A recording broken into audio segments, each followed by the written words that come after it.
Bonjour, voici la deuxième vidéo parlant de Canoprof. Canoprof est un modèle de l'application Scénari.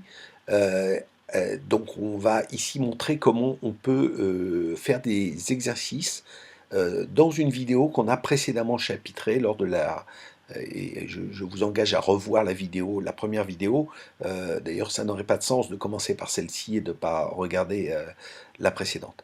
Donc on a chapitré une vidéo et on va maintenant rajouter des exercices dans cette vidéo.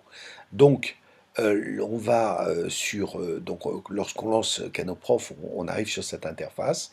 Donc on a Canoprof Cloud, on a Canoprof Desktop, on va aller dans Desktop. Et dans Desktop, on avait créé un atelier maths vidéo dans lequel on avait rangé notre travail. On clique dessus. Je vous rappelle que l'application est toujours là, mais en l'occurrence, on a ouvert un des ateliers, on peut en ouvrir plusieurs.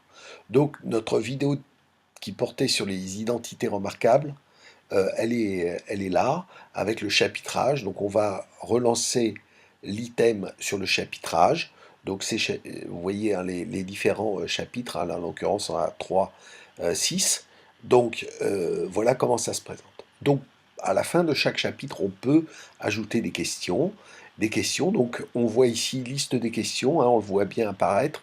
Donc sur le premier chapitre, on va rajouter une question. Donc il faut, pour rajouter une question, rajouter un titre, donc question 1, et puis il va falloir rajouter une question. Si on s'arrête devant, on voit les types d'items qui sont autorisés à être ajoutés là. Donc là, en l'occurrence, c'est toutes les questions possibles. Donc on va aller choisir ça. Alors on a deux possibilités ici, où on la construit ici. Donc on clique droit et on a ici la possibilité de rajouter un texte intro, une question à réponse courte, etc. Ou alors, et je vous conseille vivement dans ce type d'application, c'est de créer séparément la question, comme ça vous pourrez la réutiliser éventuellement à d'autres endroits de votre travail. Donc on se place sur vidéo sur l'espace et on clique droit et on rajouter, créer un item. Donc c'est une question. Donc ici, à la fin de ce chapitre, on va rajouter une question à choix unique. Voilà, QCU. Ça sera question 1, puisqu'elle est liée au nom qu'on a donné. Donc question 1. J'aurais pu garder le même format, ça aurait été bien. Voilà, question 1. Et donc, ici, on peut mettre un titre. Ça sera question 1. Et vous voyez qu'il n'est pas obligatoire. Normalement, on n'est obligatoire que ce qui est ici en rouge. Donc, on a mis ici un titre à la question. Énoncé, consigne, liste de choix. Donc, l'énoncé qu'on va poser, c'est ici combien existe-t-il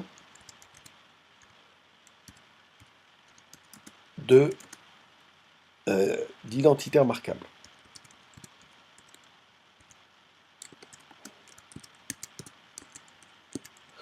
On connaît la réponse, puisqu'on a vu la vidéo. Donc, en l'occurrence, on peut ici, voilà, on va mettre 1, on va mettre ici 2, proposition 3. Alors, on pourrait ici mettre des explications par rapport aux réponses qui vont être données, le feedback, et dire, non, faut, voilà, etc. On indique la bonne réponse, donc en l'occurrence, la bonne réponse, c'est 3. On peut aller jusqu'à 4, on peut en rajouter d'ailleurs, ça fera 4 possibilités.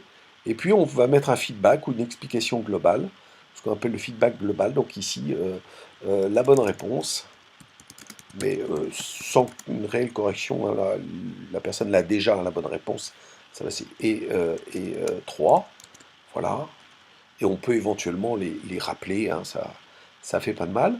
Donc je rappelle, il faut enregistrer notre travail, là, on a toujours le petite icône rouge, donc on enregistre notre travail, il a l'air d'être assez content, donc on revient alors ici vous avez les onglets qui sont ouverts, et puis on va déplacer notre question ici, et on va la placer là. Voilà. On enregistre. Voilà. Donc normalement, on a maintenant, à la fin de l'introduction, parce que je l'ai bien placé sur le premier segment, à la fin de l'introduction, on doit avoir cette question. Donc on va faire une prévisualisation pour voir. On voit ici un nouveau petit espace. Dans ce petit espace, on voit question 1, commencer. Je ne sais pas d'où vient cette parenthèse, j'ai dû en mettre une par erreur. Donc combien existe-t-il de réponses d'identité remarquable, pardon. Donc on répond 3, correction. Voilà, bonne réponse. On aurait répondu, on peut recommencer, si on s'est trompé. Donc on recommence, question, on va dire qu'il y en a une, correction, mauvaise réponse. Vous voyez que le feedback, la réponse globale est ici en dessous, mais on sait si on s'est trompé, mais c'est juste mauvaise réponse ou bonne réponse. Et puis on continue la vidéo. Voilà. On va commencer par. Donc, vous voyez, c'est facile de rajouter une question. Je reviens donc sur ce que j'étais en train de faire, c'est-à-dire ajouter des questions. Donc, liste de questions, pour ajouter plusieurs questions à la suite. Il est possible de rajouter une autre question ici. Voilà, une question, on peut rajouter. On pourrait rajouter, alors là, il faudrait créer une autre réponse, une autre question, et puis on la déplace ici. C'est pas obligatoire, on peut la supprimer, c'est aussi une possibilité. Donc on peut en créer plusieurs derrière le premier chapitre. On peut ne pas en créer par chapitre, on peut en créer à nouveau une autre ici. Et puis, même chose, question 2, et on recrée une autre question. Voilà, vous voyez, créer des questions, c'est assez facile. On va enregistrer ici, à chaque fois il faut enregistrer. C'est assez facile. Je vous conseille vivement de faire une petite chose ici, c'est créer un nouvel espace, et on va créer nos questions. Comme ça, on range, si on en a plusieurs, on range nos objets en fonction de leur rôle. Donc ici, on a une question, et maintenant on clique ici si on veut rajouter une question. Donc nouvel item, et on va chercher une nouvelle question, et on crée notre nouvelle question. Vous avez vu que c'est pas difficile de créer une question. Alors qu'est-ce qu'on a comme réponse unique, ordonnancement des mots, texte, texte intro, questionnement. Voilà, on peut créer une question à choix multiples. Ça sera question 2.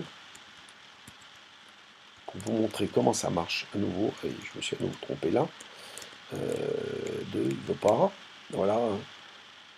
Donc c'est une question à choix multiple. Donc ici, qu'est-ce qui va changer? Eh bien, on va ici indiquer que c'est la bonne ou la mauvaise réponse. Donc cocher ou non cocher. Donc le texte ici, même chose, la question. Et puis voilà. Et puis on a créé notre question. Donc on peut en créer comme ça. On peut en créer comme ça autant qu'on veut. Vous voyez que c'est vraiment facile. Alors, je reviens, je vais supprimer puisque je ne vais pas la faire. Je pense que vous avez compris le principe. Je ne pourrais pas vous les montrer toutes à l'œuvre, elles sont assez faciles à mettre en œuvre. Donc je rappelle prévisualisation ici. Web, vous réenregistrez à chaque fois que vous avez fait une modification en prenant soin d'avoir sauvegardé chacun de vos items, parce que sinon ça ne sera pas pris en compte. Et puis, même chose, vous consultez, ça ouvre un navigateur web qui va nous donner l'affichage tel que vous l'aurez quand vous l'utiliserez, vous le ferez voir par vos élèves. Donc voilà, là on a la vidéo. Vous voyez, on retrouve cette question ici, elle est là. Donc même chose que l'affichage, on n'a pas de différence. Donc je reviens à Canoprof. Donc je rappelle que l'intérêt, c'est justement le package SCORM. Pourquoi c'est l'intérêt? Donc lui aussi, il va falloir le générer. Pourquoi c'est l'intérêt? Parce que l'application, la plateforme LMS, Moodle en l'occurrence, parce que c'est sur Moodle que je travaille, va récupérer ces informations. Donc le fait que les élèves aient vu la vidéo, le fait que l'élève ait fait des QCM. J'ai pour l'instant quelques petits soucis. Je ne suis pas sûr que ça récupère le résultat des QCM. Donc, une fois que vous avez généré, vous pouvez télécharger et puis aller le mettre dans l'activité SCORM. Vous créez une nouvelle activité dans Moodle de type SCORM et vous intégrez le zip. Ça va générer un identité.zip. Vous le placez dedans et c'est gagné. Moodle maintenant travaille sur SCORM 1.2, pas sur le SCORM 2004. Voilà pourquoi je me suis intéressé au deuxième. Voilà, je vous remercie.